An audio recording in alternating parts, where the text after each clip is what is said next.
নদীর তীরে একটা গাছের উঁচু ডালে একটা ঘুঘু পাখি বসেছিল।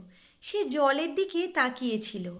তার চোখ পড়ল একটা পিঁপড়ের ওপর। পিঁপড়েটা জলের স্রোতের সাথে ভেসে যাচ্ছিল। পিঁপড়ের প্রতি তার দয়া হলো। সে গাছ থেকে একটা পাতা ছিঁড়ে পিঁপড়ের সামনে দিয়ে দিল। তখন পিঁপড়েটা ওই পাতার ওপর উঠে গিয়ে তার প্রাণ বাঁচল। পিঁপড়েটির বাসা ওই গাছের কাছেই ছিল। একদিন ঘুঘুটি গাছে বসে আছে। একটা শিকারী ঘুঘুকে লক্ষ্য করে তীর সংযোগ করল। সে তীর ছুটতে যাচ্ছে, এমন সময় পিঁপড়েটি তার পায়ে জোরে এক কামড় বসিয়ে দিল। কামড়ের চোটে সে জোরে উফ করতে লাগলো। তখন পিঁপড়েটি সেই শব্দ শুনে উড়ে গেল। তীর লক্ষ্যভ্রষ্ট হলো। এর থেকে আমরা কি শিক্ষা পাই?